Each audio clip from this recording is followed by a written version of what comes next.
हमारे साथ बात करने के लिए मौजूद हैं विजय कुमार सिंह उर्फ टिंटू सिंह, जो कि तरफगंज विधानसभा में सपा की तरफ से अपनी दावेदारी 2022 में पेश करना चाह रहे हैं। आपको ये बता दें कि गोंडा में के युवाओं के ये आइडल कहे जाते हैं। गोंडा से लेकर लखनऊ विश्वविद्यालय तक इनके काफ़ी चर्चे हैं। हम सीधे इन्हीं से बात करेंगे कि 2022 के चुनाव से ये तैयारी इनकी है और बहुत सारे सवाल हैं जो इन्हीं से जानेंगे। आइए सीधे से बात करते हैं। टिंटू जी, न्यूज 11 में आपका स्वागत है। धन्यवाद। हम आपसे एक सवाल जानना चाहते हैं कि 2022 के चुनाव को लेकर किस तरह की आपकी तैयारी चल रही है? देखिए, मैं पूरी तरीके से तैयारी कर रहा हूं समाजवादी पार्टी से चुनाव लड़ने के लिए, और मैं आश्वस्त हूं कि समाजवादी पार्टी हमें लड़ाएगी। इसलिए मैं अपने बूथ वाइज और सारी कमेटियों को मैं गठन करके माननीय राष्ट्रीय अध्यक्ष जी के कार्यालय पर मैंने दे भी दिया है। तो निश्चित तौर पर मैं अपनी तैयारी को पूर्णतया मान रहा हूँ, और हम गांव-गांव में जाके अभी जो भी दशहरा हुआ, दीपावली हुआ, मैं कई गाँव का भ्रमण करके हर गाँव में जाने का पूरी तरीके से वो कर रहा हूँ और कार्यकर्ताओं से मिल रहा हूँ। तो निश्चित तौर पर मैं 22 की तैयारी समाजवादी पार्टी से पूरी रूप से कर रहा हूँ। हम आपसे एक सवाल जानना चाहते हैं कि 2022 के चुनाव को लेकर जो मौजूदा सरकार है वो अपने विकास के वादे जनता तक गिना रही है। आपके तरफगंज विधानसभा में जो विकास हुए, जिले में जितने विकास हुए हैं, तो हम आपके तरफगंज विधानसभा की बात कर लेते हैं कि यहाँ पे रोड के मामले में, पुल के मामले में, क्योंकि आपके जो विधायक हैं यहाँ के, उन्होंने बता रहे हैं 2 अरब से ज्यादा हमने सड़कों का जाल बिछाया है। तो हम सीधे आपसे जानते हैं कि क्या उनकी बातें में कितनी।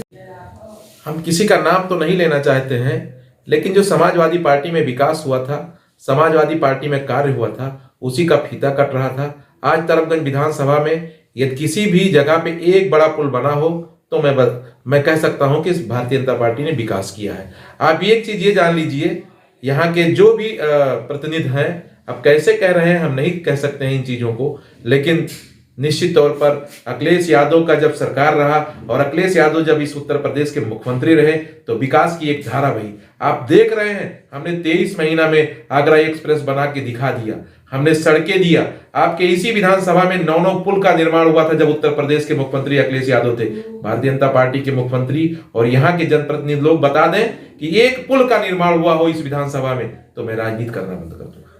अभी पिछले दिनों योगी आदित्यनाथ गोंडा दौरे पे थे, उन्होंने 1132 करोड़ का सौगात दिया जिले को, एक मेडिकल कॉलेज की भी सौगात दी है। ऐसे में जिस तरह से आप बता रहे हैं, कहीं ना कहीं विधानसभा तरफगंज के लिए भी करोड़ों की सौगात दी गई विकास के मायने में।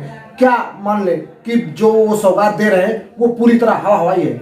एक लालीपाप है इनका, पूरी तरीके से लालीपाप है। आप देख लीजिए, 4.5 साल से ऊपर इनकी सरकार गुजर गई। बंधा से और अमदही से आप तरफगंज जाएंगे, ऐसे रोड की जर्जर हालात स्थित है कि आप उस पर चल नहीं सकते हैं, जा नहीं सकते हैं। एक यही नहीं, करीब 10 रोडों का मैं नाम गिना सकता हूं, आपको 10 रोडों का नाम गिना सकता हूं। और जो भी रोड अच्छी रोड बनी है आप ले लीजिए, करनैलगंज से और नवाबगंज तक, ये अखिलेश यादव की देन है। आप सीधा झझरी से और उमरी तक, ये अखिलेश यादव की देन थी। ये सपा सरकार में सड़कें बनी थी। उस सड़कों के अलावा एक भी सड़क का निर्माण बड़ी इनके रुजूम में हुआ हो तो मैं क्या कहूं। यही है विकास की धारा। फीता ये काट रहे हैं। मेडिकल कॉलेज अखिलेश यादव के जमाने में ही वहां पे निर्माण होना शुरू हो गया था, निर्माण चल रहा था। जो अभी आप देखा होगा कि एक भी मेडिकल कॉलेज ऐसे झूठे पर्दे लगा दिए गए हैं जो हमारी सरकारों ने बनवाया था, ये प्लास्टर तक नहीं करवा पाए, उसका फीता काट के उद्घाटन कर दिए हैं। तो यही विकास है, यही विकास की इनकी धारा है। अब इस पर मैं क्या कह सकता हूं, आप भी जानते हैं, हम भी जानते हैं कि इनका कितना विकास है और कितना इनकी विकास की धारा है। कहने का मतलब यह है कि 2022 के चुनाव को लेकर जनता को रिझाने की कोशिश की जा रही है। बिल्कुल सत्य है, पूरी तरीके से जनता को रिझाने की कोशिश की जा रही है। कहीं इनकी विकास का वो नहीं है। आप देख रहे हैं लखनऊ में जितना कार्य हुआ है, प्रदेश में जितना कार्य हुआ है, उसका फीता ही केवल ये काटे हैं और एक भी इनका निर्माण कार्य नहीं हुआ है। ये तो खाली जनता को लालीपाप दे रहे हैं। इस समय जो सरकार है, उनके जो मंत्री हैं वो तेजी से हमलावर हो रहे हैं, किसी का भी नाम ले लिया जाए तो ऐसे में वो कह रहे हैं कि अब जिन्होंने कार सेवक पे गोली चलाई थी उनको भी राम याद आ रहे हैं। क्या कहेंगे इस पे? उनके ही पार्टी के जो विधायक हुए हैं वो आज हमारे दल में टूट के आ रहे हैं, वो हमको क्या बताएंगे। वो कहीं राम का नाम लेते हैं, कहीं सिया राम का नाम लेते हैं। क्या नाम लेंगे वो? झूठे आरोप लगाना, केवल झूठ बोलना भारतीय जनता पार्टी का फितरत है, और भारतीय जनता पार्टी एक झूठ की पार्टी है। आप कभी अपने उसमें चैनल पे जाके एक देखिएगा, मोदी जी ने इसी महंगाई पर इसी मुद्दे पर क्या क्या भाषण दिए थे, क्या क्या बोले थे। उनकी स्मृति ईरानी जी थी, क्या क्या भाषण दी थी। राजनाथ जी थे, डीजल पेट्रोल का दाम तो कुछ कम हुए हैं, बढ़ा दिया जाए फिर कम कर दिया जाए, ये कोई मतलब है?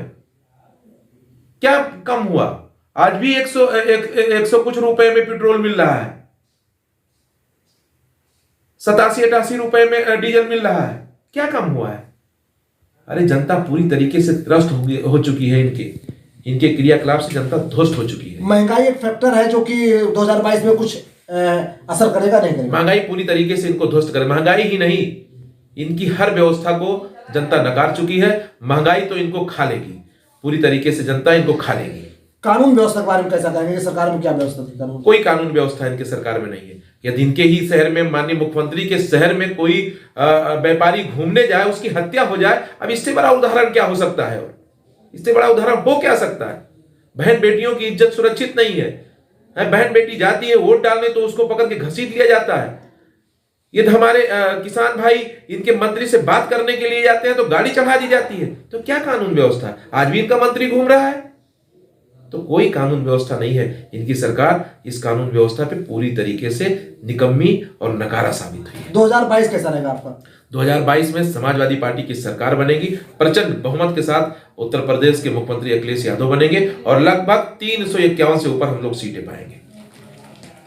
अभी आप सुन रहे थे, ये थे हमारे साथ बात कर रहे थे विजय कुमार उर्फ टिंटू सिंह, जो कि तारागंज विधानसभा से अपनी दावेदारी समाजवादी पार्टी से पेश कर रहे हैं। और ये इनके कहना है कि जो मौजूदा सरकार है वो पूरी तरह फेल है, सिर्फ चुनावी लालीपाप अब जनता को दे रही है। अब देखने वाली बात यह है कि 2022 में किस किस सरकार बनेगी, बड़ा समय बताएगा। गोंडा से न्यूज़ 11 के लिए विपिन सिंह।